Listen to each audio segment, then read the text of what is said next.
All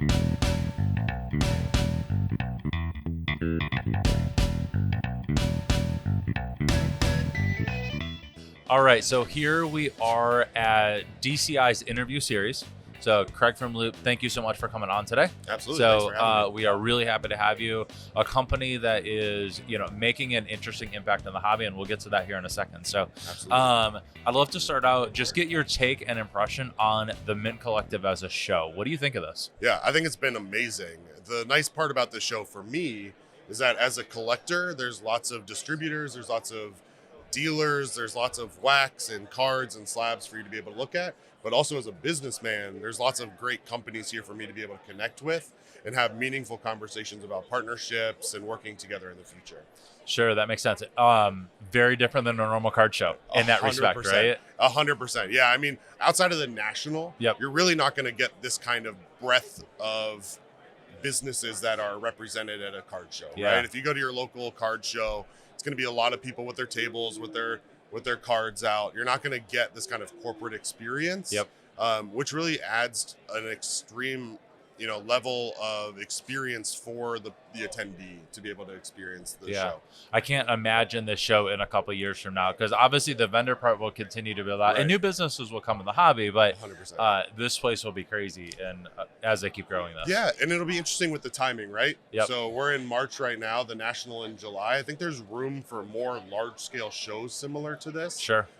Whether the National stays in July and the show stays in March, or if they spread out a little bit more, will be interesting to see. And kind of, we've seen the East Coast National in the past when it's in, not on the East Coast. And we've seen some shows try to pop up and take on a secondary national feel. This has that feel to me. Yeah, for sure. Where you're getting the entire hobby together, including all the companies and all of the collectors all in one place. Yeah, I've really loved the speaking series. I don't know if you've been a part of any of those. I haven't had a chance to be a part of them. Okay. We have a couple of partners that have been a part of them. Jimmy from Roadshow partook in one of them. So it's been fun to see and hear their input on the future of the hobby. Sure. Where we are today, where we're going. So that was a lot of fun. It's been an interesting session. I mean, you get that at something like Beckett Industry Summit or the Tops Conference. You don't typically get that in a card show. And so for people to be able to get that kind of insight into the hobby as just a general collector is pretty unique.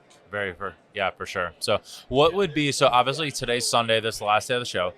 What has been your favorite experience or thing that you've had happen here during it? Well, we started the show with a bang. We announced America's Best Card Shop. Got it. So we partnered with Blowout Cards and Tops to do a search for America's Best Card Shop. And so we announced that on Friday morning. We've got over 400 nominations already. Wow. In 24 or 48 hours, whatever it's been. Yep. And so that's been really exciting. We've had a lot of people come up, both as a card shop asking, how do I get nominated? Yep. And as just fans saying, how do I nominate my LCS? Because I want to make sure that they get recognized for the great work that they do. I think we have a lot of conversations around the lifeblood of the hobby. And some people talk about breaks being an entry point, but ultimately LCSs are a place of education, a place for people to kind of collect, meet, talk about the hobby. And so we want to celebrate those places. And so we'll do a 4-month competition. Sure. We'll go around, see those places, and we'll end it at the National on the main stage by announcing the winner. And so that's been a lot of fun, getting the feedback from that. Yeah. And then just some of the amazing cards that are here. There's people like Black Jaded Wolf that always have an amazing collection, but there's also been stuff I saw in Erling Holland Superfractor. Wow, seen a nice. number of Wander colored Bowman First Autos. So those have been a lot of fun too. Cool. How does, that deal that you already got, Tops was a part of it, and who else was a part of that? Blowout Cards. Okay, Tops and Blowout. How did that whole thing come about? Like, can you give us a little insight into how you guys became involved with that? Yeah, so it's actually our idea. So got it. Great. At the end of the day, we want to celebrate this hobby and the community that exists around it. We really focus on building a community of collectors and people that enjoy this hobby. And so, again, we made the decision when we opened our headquarters that we would have a retail space in the front of it, right? Sure. So we have a card shop, and we understand some of the pain points that card shop owners go through because we now own one ourselves. Yeah. And so we see the amount of education that happens on a daily basis in our shop, and we know what that means countrywide. Sure. And so we approach Tops and Blowout and some of our other connections about potentially serving on a panel for something like that. So we've got commitments from Suze, who's well known within the hobby, and AJ Dillon, who's on the Packers, who also streams on our app, to be judges to find this, America's best card shop. And so we want to celebrate the great people in this hobby, and it'll give us an opportunity to do some content around them, build some awareness around their store. And so we're really excited to see, what comes of it. We've already seen people on their own social medias asking their fans and their followers to go and vote for them and nominate them. Yeah. So the response has been awesome. And again, really thankful of the support for Tops, Blowout. The prize package is over $50,000. Wow, that's huge. It's a big deal, and we're really excited to have a hand in that. So now, is it just going to be, so when you guys go to figure out the winner, is it just a voting competition, or is there additional things where you've gone to visit them and maybe you've evaluated them yourselves as a company? Yeah, 100%. So our panel of judges is going to review the nominations, obviously. Review websites, social media, all of these pieces. And then we're also going to kind of take that, narrow it down to a small list of finalists, maybe 5, 10. Yep. And then we're going to travel the country. We're going to go see those card shops in person. We're going to do some live streams with them. We're going to see their customers in person, how they interact, get to know what they really do on a day-to-day basis with their business, and how they're contributing to the hobby. Very cool. And so our judges will kind of take us through that. We as Loupe will help with some of the content on that. And really, it's just about magnifying the great people in this hobby. Gotcha. So really interesting concept. Love that you guys are doing that. We haven't even talked about what your actual business is, right? This is a side, I don't want to say project, not the right thing, but a side thing. But tell us about the actual business and how it got started. Yeah, so Eric, our founder and CEO, like many of us, around COVID reignited your passion with cards, right? Yep. And so what was happening is he was going on Instagram and watching breaks, or he was going on TikTok and watching breaks. And what he really found is that it was a little bit disconjoined, right? So if you wanted to watch, that's fine. You could go on Instagram Live. But the minute you wanted to buy something, it meant leaving that stream. And what it meant is you were losing the entertainment value, because you had to either go to PayPal to send a payment, or you had to go to a website to see what inventory was available, right? Sure. And so we bring all of that into one place with a community of collectors. And so we have a number of shops and sellers from around the country who have inventory of wax, singles. We do auctions, all kinds of things. Yeah. And it's basically sports cards 24/7. So anytime you can log into the app and have access to sports cards. So whether you don't have an LCS in your area, or it's 9 o'clock at night and they're closed, you still have the opportunity to purchase and watch some of these breaks. Gotcha. And it's a lot of entertainment. I started as a user on the platform before I joined the company. Okay. Got it. So it's a ton of fun. We've built a really strong community of people that are welcoming and supportive. And it just makes life easier for both the buyer and the seller when it comes to breaks and watching them. I don't know if you're allowed to say or not, but what is the amount of users that you guys have, and then how many, I guess, breakers and that stuff you have, Yeah. So we specifically vet every seller that comes onto our platform, and we really value having that trustworthiness between the user and the seller, right? There's too many shady deals that happen in this hobby, unfortunately. And this puts trust in every transaction, right? And so we have about 60 partners on our platform right now that can sell. Okay. With the plan to grow that. Sure. But we stand behind every single person on that platform to know that you're going to get the card that you purchased in the condition you purchased it or pulled it in a timely manner. Worth several thousand daily users. I don't know the exact number. Sure. Over 100,000 downloads. So it's significant. And like I said, literally any time of the day you can go on and there's going to be someone live. Got it. Okay. That's awesome. So specifically, what was the hope of what you guys needed to accomplish this weekend? Why be here? What did you want to accomplish? Yeah. So a number of things. So we had an opportunity being with COVID and the lack of travel, and just the fact that, we have partners from all over the country. We don't always get a chance to meet with them face to face. And so we have I think 10 sellers on our platform that are here this weekend. Wow. That we got a chance to meet with face to face, some for the first time in person. And so that was first and foremost our goal. We wanted to meet with a number of these people that we had worked with for potentially over a year and never had a chance to meet in person. Sure. So that's a big piece of it. And then, as we talked about before, there's a number of companies here that it's not always possible to meet with in person and kind of talk bigger plans, right? So we had a number of meetings with people like eBay and Tops and again, Blowout, yourself, to talk about potential partnerships and how can we work together in the future. So those are all conversations that we wanted to make sure we were leaving here with, and we've been extremely happy with the results. Very cool. What is your impression of card grading in the industry? Yeah. So I think one of the things with card rating that has become a little bit of difficulty within the industry is just the inconsistency and the lack of transparency. And so, you have some companies that'll do subgrades, but only if you pay for them. You have some companies that don't do subgrades at all. You have all kinds of different companies that have different grading scales, right? And so because of that, it's kind of caused some inconsistencies, right? This is me personally. A 10 should be a 10, right? Whether it be PSA, DCI, Beckett, anybody. If I see a card that's a 10, I want to know what that card should look like in my eyes, right? Sure. And I think there's been some inconsistencies with that. But I think one of the nice parts about our hobby is that everybody's listening and making adjustments as needed, right? We've got great companies like yourself who have been able to, through repetition and volume, really be able to nail down what does a 10 look like? Mm-hmm. What does a 9 look like and why? And be transparent about that. Sure. And I think that's a big piece of moving forward in our hobby, right? If I want to invest in a piece of cardboard, quite frankly, yep, I want to know why that piece is graded in the way it is, right? Gotcha. Same thing. If I had the money and wanted to buy the Mona Lisa, right? Yes, that piece has significance culturally, right? But it also, I want to know that piece is in good condition. Sure. The Mona Lisa is a bad example because it's such a but piece. But the concept, right? You want to make sure it's I want to know yeah.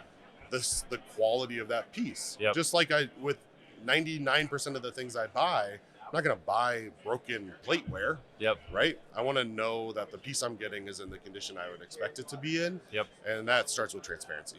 Yeah. No, that's a really great way to look at that. So is there something that you would say that the card grading companies have done really well?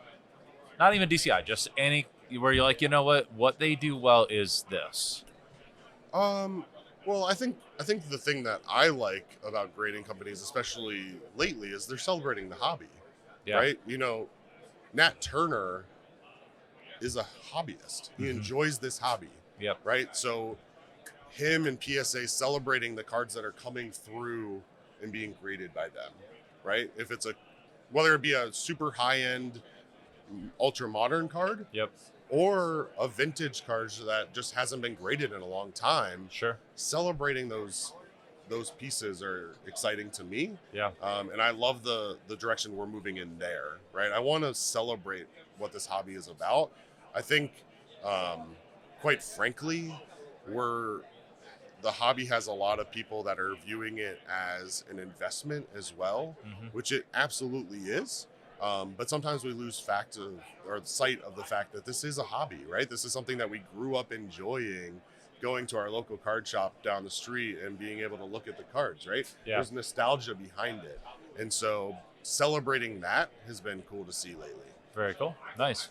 And then if there was, one thing that you wish could be changed in grading, what does that look like? Yeah. I think it goes back to the transparency piece. I certainly think the transparency is important. I think obviously turnaround times have become inconsistent depending on the amount of money you're willing to invest into it, obviously. Yeah. So that's been difficult. I think some grading companies have overpromised and underdelivered, right? I think that's how we kind of got into the place that we were at with PSA is, everyone expects their $13 submission from last January or whatever to be turned around in 2 months, which wasn't realistic. And I think it's really important moving forward that transparency both in the process, but just in terms of what to expect as a hobbyist when I send a card to you, right? Yeah. What does that look like? What is the process it goes through at your facility?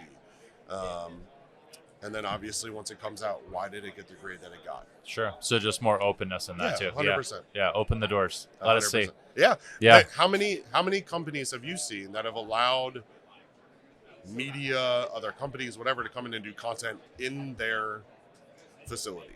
Yeah. When was the last time you saw the PSA? I don't think ever process, on that one, right. in transparency of this, I mean, I know that Jeff Wilson from Sports Card Investor did SGC. Yep.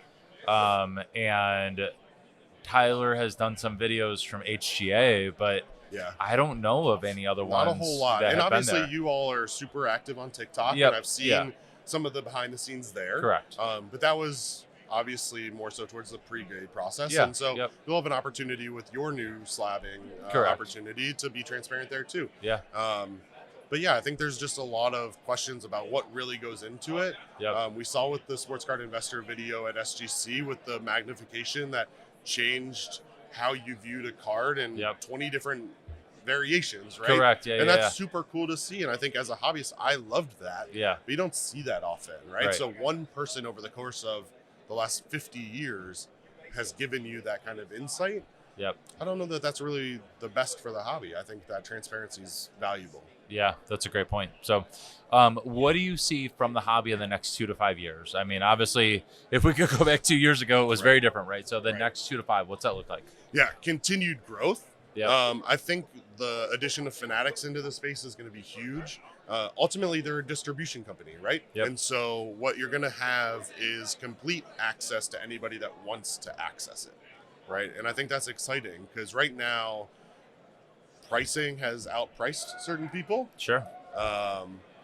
And quite frankly, the way retail resales have been, it's made it difficult for Joe Schmo off the street to be able to find product at a reasonable price. Yeah. And so I think with Fanatics entry into the space, you're going to see that change. They'll probably change how products are created, different like levels of the product, right? Whether right now you have hobby and retail, you'll probably see a couple different other, I'll call parallels of sealed products. Yeah. Whether it be breaker specific product or otherwise. But I think you're just going to see a lot of innovation continue. We've obviously seen a lot of companies enter the space. But I just think that this hobby is moving in a way that we're going to be sustainable for a long time because it's going to be accessible. It's going to be enjoyable. There's going to be a lot of people that are invested in the success of it moving forward. Sure. Potentially more direct-to-consumer stuff as well. 100%. Yeah. Yeah. And I think right now you're seeing some of the companies like Topps and Panini do direct-to-consumer, whether it be through FOTL Dutch auctions or just releases of products on the website. Yeah. But the majority of those releases are on the hobby side. Yes. And for so sure. unless you're lucky to hit a Target restock, you're not getting that retail. And so for us as a shop, it might be fine to be able to do the FOTL Dutch auction, but not everyone can afford to spend $1,000 on a box. Yeah, right. for sure. And so they can't just go online and buy a blaster for $25 anymore. Yeah. It just doesn't exist. I want to get those back down to 20 or below Exactly. on blasters. Yeah. I kind of missed that. Yeah. Cool. So right now, where do people find you? How do they keep up with you? Let's talk about some social stuff. So where do we find Loupe? Yeah, absolutely. So we're in the App Store, Google Play Store, Loupe the app. Just search for us and you'll find us.